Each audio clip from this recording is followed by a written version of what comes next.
Hi guys, this is Tanya from ICD English, and today we are going to talk about phrasal verbs. I will share 6 common phrasal verbs with you. They are all related to a night out. That's how I named them. And at the end of this lesson, I'm going to give you 3 tips on how to memorize phrasal verbs. So I promise you, it's going to be a very informative lesson. So stick with me, okay?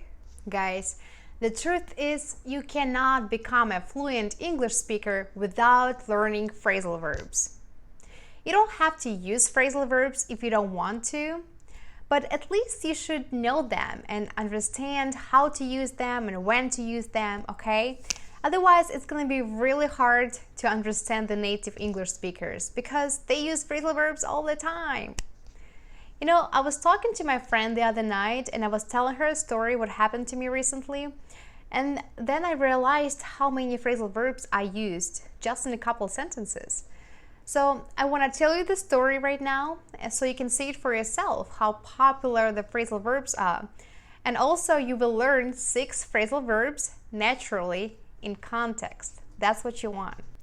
Now listen to my short story and just relax and try to see what I'm talking about. You just kind of want to see the whole picture first, okay? So I went out with my friends the other night. We were hanging out at the bar having a good time, and there was a man who was hitting on me, even though he knew I was married. So I immediately turned him down, but he didn't give up.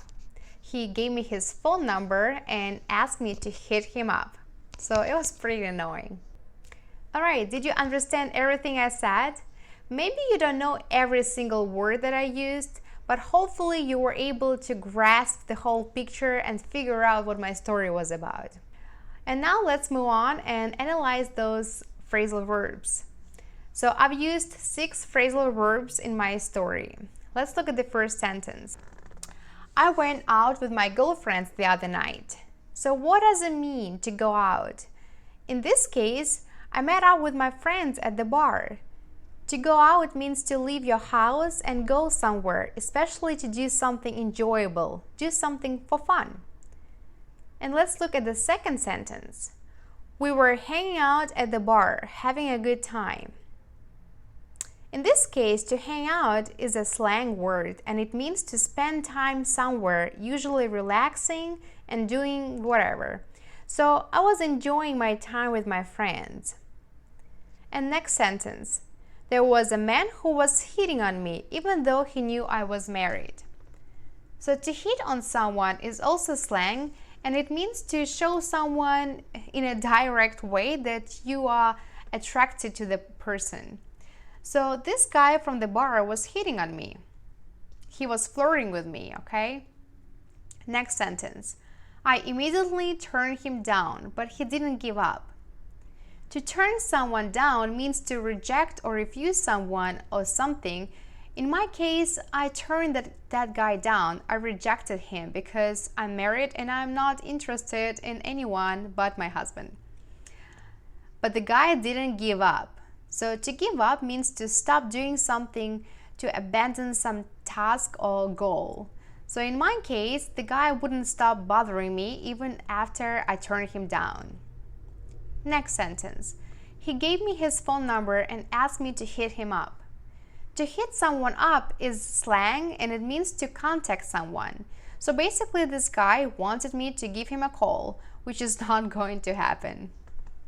Alright guys, I hope you've learned something new today.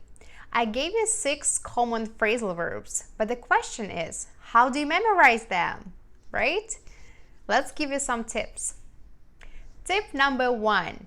Try to memorize the context, the situation in which these phrasal verbs were used. So try to remember the story that I told you to memorize today's phrasal verbs. Tip number 2. Think of synonyms for these new words and also try to draw some mental pictures in your head associated with these new words. For example, for the phrasal verb to hit someone up, I can picture myself calling someone. Okay? It's also good to use your gestures if you can. I'm hitting someone up. Hello?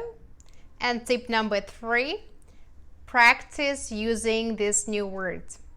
Put them in a sentence, come up with your own examples, and maybe even write a short story using these words in it. Okay? I guarantee you guys, if you apply these 3 tips, you will memorize your phrasal verbs easily.